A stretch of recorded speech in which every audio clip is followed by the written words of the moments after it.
JK Dobbins was asked about that. I'm sure you saw the quotes, Michael. JK Dobbins talking about, here's what he said when he was asked, saying that, quote, he was tired of not getting the ball and tired of being held back. Said that Huntley should have never been in that position on the sneak. And then he added, which is the comment that's getting shared everywhere, quote, if we would have had Lamar, we would have won too. Now, he followed up and said that he was asked if he thought that they would have won with Lamar Jackson played, and he answered, yeah, we would have won if Lamar played too. He added that Snoop played a hell of a game, Snoop Huntley. But the decision not to give the ball to J.K. Dobbins was interesting after we already saw him kind of punch it in for a touchdown earlier in the game. And I think that is probably going to be what's criticized most in the Baltimore area. Well, I mean, I think this Baltimore passing game is an academy passing game. I mean, they run Air Force's offense, essentially. I mean, that's really bad. Even when they complete a pass, it's like, I mean, I love this one where, like they complete the pass over to because they drop the coverage or they, run a double move. I mean, it's really so college basic, their offense. Mm-hmm. And, yeah, I think, what do I say to begin? Your best players have to play their best. Like, you want the ball in your best player's hands at the most critical time. That's why did the Giants win? Minnesota couldn't get the ball to Jefferson or Cook in the most critical times. That's why they won. It's not that complicated, right? It's really not that complicated.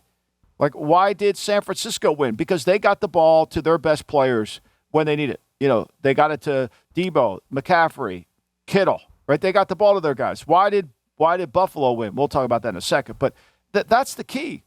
And I agree with Dobbins. I mean, Huntley's, he's not your best player. He's in there to kind of facilitate, not to lead the whole charge. And I thought the call on 2nd and 10 from under center to run an inside zone, I get it if we were by a field goal. What were we expecting there?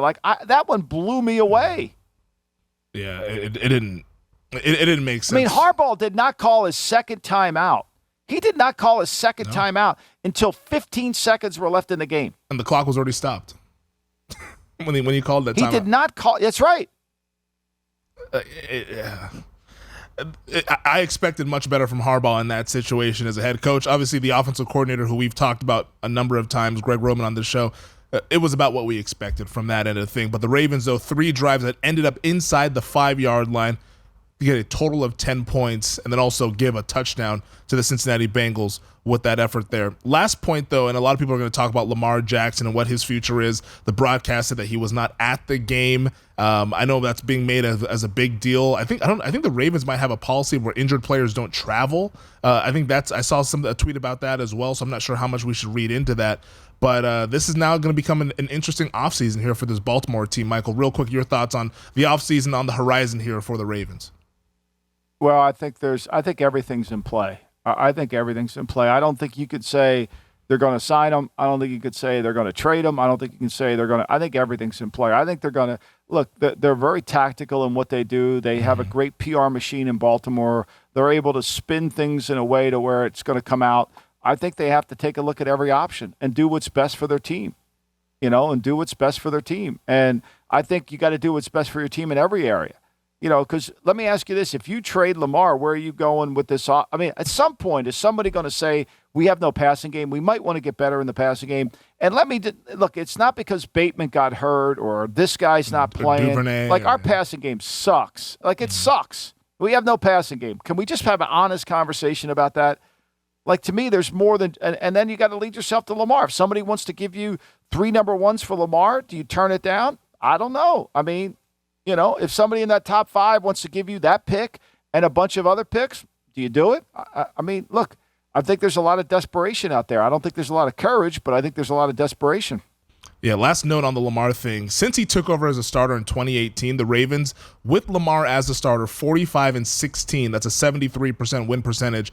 With other starters, 14 games, 4-10, a 28% win percentage. Well, because their offense is so catered around no passing game. Yeah. So they can't even go to the opposite of when the Eagles bring Minshew in, at least they have a passing game. They can't. There's no passing game to go to in Baltimore. The next guy's got to kind of run what they run, And who can do it better than Lamar? Not many people can. No, not many can. It could be a really, really interesting offseason in Baltimore. Thanks for watching the GM Shuffle with Michael Lombardi. And for more videos like this, make sure to subscribe to VSiN Live and the GM Shuffle podcast with Michael Lombardi, presented by DraftKings and VSiN, wherever you get your podcasts.